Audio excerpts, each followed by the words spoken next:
மெட்ரோவில் வேலை வாங்கி தருவதாக கூறி பலரையும் ஏமாற்றி லட்சக்கணக்கில் பணம் பறித்து வந்த மோசடி நபர் காஞ்சிபுரம் போலீசில் சிக்கியுள்ளார். நீதிபதியாக பணியாற்றுவதாக பொய் கூறி பலரையும் ஏமாற்றி வந்த கேடி மன்னனின் பின்னணி என்ன?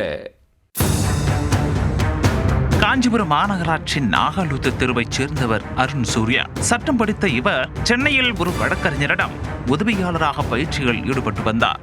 இவரது தந்தைக்கு மிக நெருக்கமான நண்பர் மோகன் அவரது மகன் படித்து முடித்து வேலை இல்லாமல் இருப்பதாகவும் அதனால் சென்னையில் ஏதாவது வேலையில் சேர்த்து விடச் சொல்லியும் அருண் சூர்யாவிடம் கேட்டிருக்கிறார் மோகன். அதற்கு கவலையை விடுங்க அங்கிள், நான் பார்த்துக்கிறேன் என கூறிய அருண் தான் நீதிபதியாக இருப்பதாகவும் உயரதிகாரிகள் பலரோடு நட்பு இருப்பதால் எளிதில் வேலை கிடைத்துவிடும் என்று வேறு கூறியிருக்கிறார். அவர் சொல்வதை உண்மை என நம்பிய மோகன், எப்படியாவது என்னோட பையனுக்கு வேலை வாங்கி கொடுத்துருங்க என கேட்க, மெட்ரோவில் நல்ல சம்பளத்திற்கு வேலை இருக்கு அப்படி என்று சொல்லி கதை விட்டிருக்கிறார் அருண். ஆனால் அந்த வேலைக்கு பலரும் போட்டி போடுவதாகவும் குறிப்பிட்ட தொகையை உயரதிகாரிகளுக்கு தட்டிவிட்டால் அந்த வேலை உடனே கிடைத்துவிடும் என ஆசையை வேறு தூண்டியிருக்கிறார். எவ்வளவு செலவானாலும் பரவாயில்லப்பா, நம்ம பையனுக்கு வேலை கிடைச்சா போதும் அப்படி என்று நினைத்த மோகன் கையில் இருந்த 6 லட்சம் ரூபாயை அருணிடம் வழங்கியிருக்கிறார். பணத்தை பெற்றவுடன் சென்னையில் வேலைக்காக நேர்காணல் இருப்பதாக இருவரையும் வர சொல்லிவிட்டு அலைய விட்டிருக்கிறார் அருண். பின்னர் மீண்டும் மோகனை அழைத்து பேசியவர் வேலைக்கு உயரதிகாரிகள் கூடுதல் பணம் கேட்பதாக கூறி மேலும் 9 லட்சம் ரூபாயை கறந்திருக்கிறார்.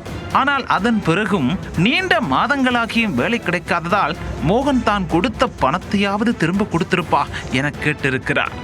ஓரிரு நாட்களில் பணத்தை திரும்ப கொடுப்பதாக கூறிவிட்டு அங்கிருந்து தப்பி தலைமறைவாகியிருக்கிறார் அருண். அப்போதுதான் மோகனிற்கு தான் ஏமாற்றப்பட்டதே தெரிய வந்திருக்கிறது.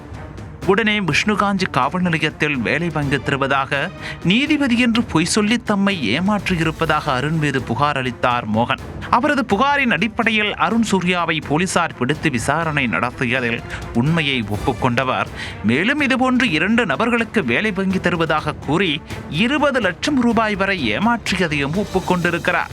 நீதிபதி போர்வையில் போலியாக நடித்து நாடகமாடிய பயிற்சி வழக்கறிஞர் மெட்ரோவில் வேலை வாங்கி தருவதாக 20 லட்சம் ரூபாய் வரை ஏமாற்றியது காஞ்சிபுரத்தில் பெரும் பரபரப்பை ஏற்படுத்தியிருக்கிறது.